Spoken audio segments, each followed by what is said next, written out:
Hey there, tech-savvy friends. Welcome back to our channel, where we break down the latest tips and tricks to keep you safe in the digital world. Today, we're tackling a super important topic: how to check if your iPhone is stolen, 2025. With new security features rolling out from Apple, it's easier than ever to verify your device, but let's make sure you're doing it right. Why does this matter? Well, buying a stolen iPhone could lead to it being remotely wiped or even blocked, costing you time and money. So, let's dive in and go through the steps step by step. First things first, start by checking your iPhone's serial number.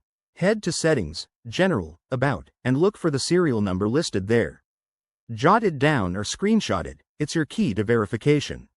Next, visit Apple's official website at apple.com and navigate to the Check Coverage page. Enter your serial number, and it will tell you if the device is linked to a stolen report. In 2025, Apple has enhanced this with real-time database checks, so it's more accurate than ever. Now, if you're dealing with a second-hand iPhone, enable the Find My app and check for activation lock. Go to iCloud settings and sign in with the original Apple ID if possible. If it's locked, that could be a red flag.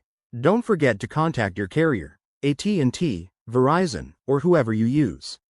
They can run a check on the IMEI number, which you can find in the same settings menu. This step is crucial because carriers maintain databases of reported stolen devices. One more thing.